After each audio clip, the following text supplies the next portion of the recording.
I mean, after Panda, I guess there's bound to be something that hits us next year in terms of search. So Parrot. Parrot. Yeah, I think it's called Parrot. Is that right? Yeah. I don't know. It's giraffe. No, Sounds right. Well, no, It's got to be with P. Everything's got to be with P. It's got to be with P. Yeah. So ptarmigan. Platypus. Platypus would be great, yeah. So Google ptarmigan is going to be about, I don't know, I mean, it's all about quality of search and improving the search experience. And when I used to work for Google years ago, you used to be able to dominate in SEO, and you could have a listing, you could be listed in the first 10 places if you were an Amazon or an eBay or something like that. Now it's almost impossible to rank if you're anybody, basically, unless you're sort of following Google's rules and stuff like that. So the next update, I don't know, there's been a recent update where they've been looking at those advertisers who are buying the exact match keyword domains. Yeah. So if you're buying best-carinsurance.com, then you're going to be subject to a little bit of scrutiny. But for years, Google's always been about build good content and you will rank, and everyone's done that, and nobody ranks. So everyone realised that they actually built links, and building links got them to rank, and now they're all being penalised. So Google's saying it's still about content, but you still buy links and you still rank. So why do you think Google was so? Were they slow, I guess, in introducing link deauthorization tool, whereas Bing had done it? And how do we feel that, obviously that Disavow tool is something that's come out and everyone's raving about it, but I was reading a few things even last week about how much effort Google are actually putting into pushing that through. Is it working? I know that we've... Well, people are raving, it's a good question. People are raving about it, right? People are raving about the concept of it, but I don't have any feedback on if anyone's had their links disavowed yet. No. So we're still waiting for a few sites and a few disavow links to come back. So the concept of it is great. In theory, in theory, it's fantastic, right? So, but actually in practice, I have no first-hand evidence of actually it working. Exactly, because I haven't seen anything online about it working so far, because there's that human element to it. Obviously you submit all the links through the Disavow tool. Instead of it being autonomous, I suppose it has to go through that human exchange where someone has to physically check all of that. I suppose if you are pushing 5,000, 10,000 links through that, if anyone is, yeah, well, there's that element of who is going to do that, and is it actually a benefit? Well, there was in the blog they published on this. I think it was one of the SEO sites. It was a comment from Matt Cutt saying, paste all your links into a plain text file. If it's over 1 meg, start a new site.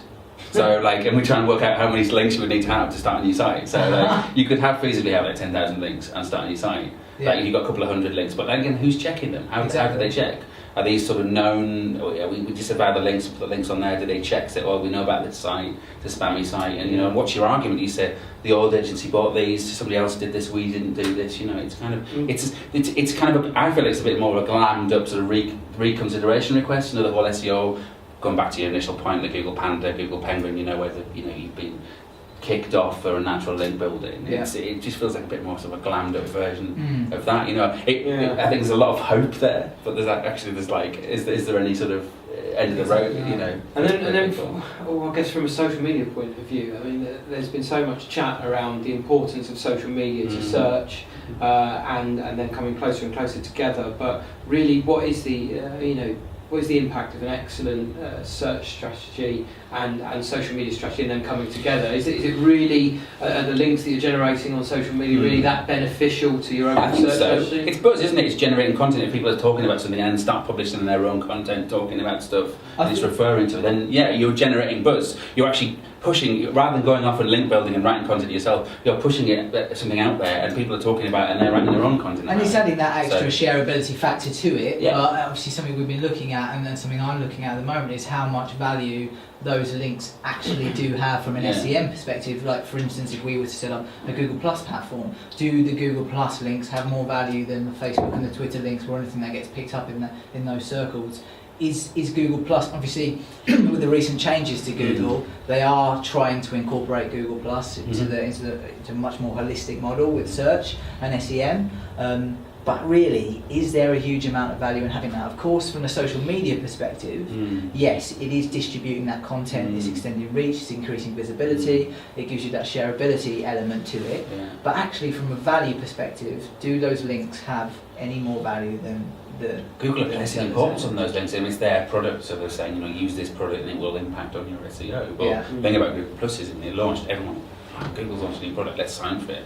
Big search, and then nobody uses it. I don't know people who use it. There's an example of Cadbury's who used it really well in the UK and did their whole profile, did hangouts and stuff, and sold loads of chocolate bars, right? Yeah. And that had an impact on their SEO as well, but no one's really sort of doing For it. Cadbury's, obviously, it gave them that benefit of having the additional real estate. They locked out the complete top of the top half of They had Google. absolute visibility, Exactly. but then you ask yourself the question when it comes to search, and you search for chocolate bars. Do you really search for chocolate bars? And what's the purpose of that search? Is it to discover a new one, or to be reassured that Cadbury's are the chocolate bar of choice? It's the consideration phase of chocolate bars. I'm going to go on Google and decide and type into Google chocolate bars, and Google's going to tell me what chocolate bar I want. And what did Cadbury's get out of that? Well, that was some purchase intent for Curly Whirly there.